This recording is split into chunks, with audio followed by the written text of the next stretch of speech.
story called Love Monster by Rachel Bright. Any chance, Lawson, you would sit down and be quiet while I'm reading?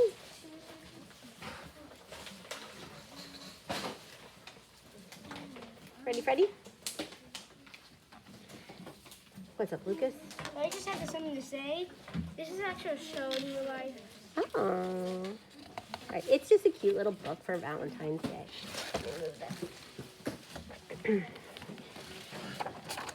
And I like the illustrations. Look, it says, "Welcome to Cutesville, home of the Fluffy." Randy, Bunny, Kitty. This is a monster. Hello, monster. I think you'll agree, he's a bit funny looking, to say the least. He lives in a world of cute, fluffy things. This is the official pile of extreme cuteness, which makes being funny looking pretty darn hard. You might have noticed that everyone loves kittens and puppies and bunnies. You know, cute, fluffy things. But nobody loves a slightly hairy, I suppose a bit googly-eyed monster. Poor monster. This might be enough to make a monster feel, well, a bit down in the dumps. But not being the monster, the moping around sort, he decided to set out and look for someone who would love him just the way he was. So his list says, packing for the big wide world. Number 1, monster teddy. Number 2, binoculars. 3, glasses. 4, something else. 32, clean socks. And here it is, big wide world, that way.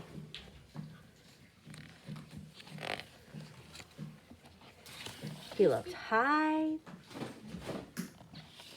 He looked low.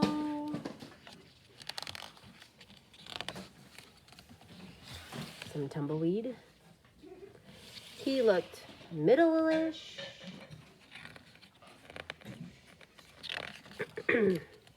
He looked inside. Oh, gosh. And outside. Oh, so he's in the outside. More than once, he thought that maybe non-cute fancy dress shop. Look at this one says, stick-on monster head, closed to actual monsters. Just maybe he had found what he was looking for, but as it turns out, things were never quite as they seemed. Yes, it would be fair to say that his search did not go well. So he's got places to look. He's crossing them off. High, low, middle-ish, inside, outside, elsewhere. Flashlight tried, donuts eaten, telescope tried, emergency donut eaten, map, been everywhere, clean socks used. And this little book says, knowing when to quit. And then it didn't go well some more. It didn't go well for such a long time, in fact, that it began to get dark and scary and, well, not very nice. So the monster, having lost all his oomph, decided it was time to give up. Bus to Cutesville and go home. But in the blink of a googly eye, everything changed.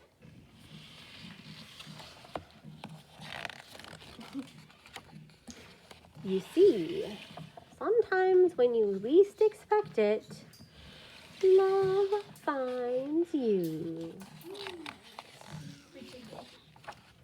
For the monsters who found me, and one slightly hairy one in particular, R.B. That's the author. Welcome to Cutesville, home of the fluffy and slightly hairy. And with a special, wow, you're amazing, thank you to Mandy and some other people. Okay, so what do you think this story might mean for us in the 4th grade? What do you think? Naya? Maybe never give up. Never give up. What else? Cotton? If you're sad, sometimes light can come. Yeah. Sometimes light can come in the sadness. That's a good one, Yusuf. That sometimes you don't have to look for it, but it'll just come to you. That's right. Good one. Samantha? Never give up, because in a blink of a googly eye, something will happen. In the blink of one googly eye. Yes, Barrett? If you try better and better, better things will come.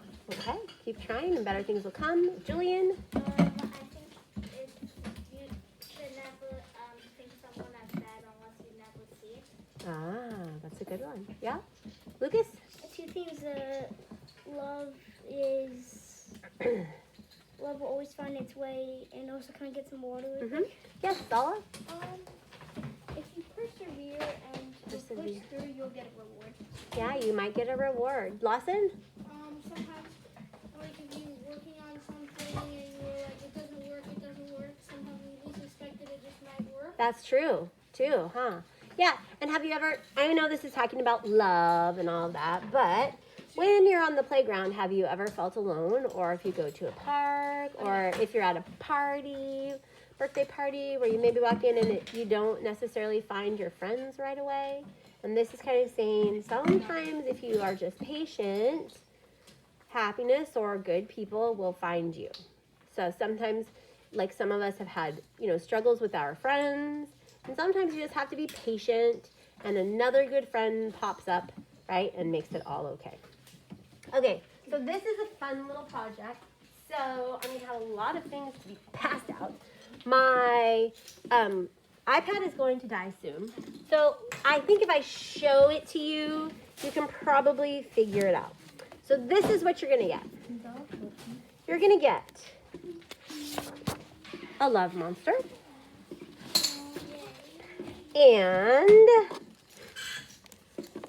if I put this up here, I'm going to ask you, what do you think these parts are?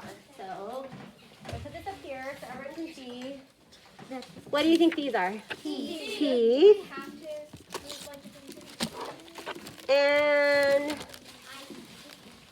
you're going to get one of these. That's obvious, right? Eyes. You can just keep shouting out your questions. And you're going to get a heart. Any idea what this is? No. The little eyebrows. Eyebrows. Wait, what about the little button? And you're going to get, Feet. Feet. yeah, hands and feet.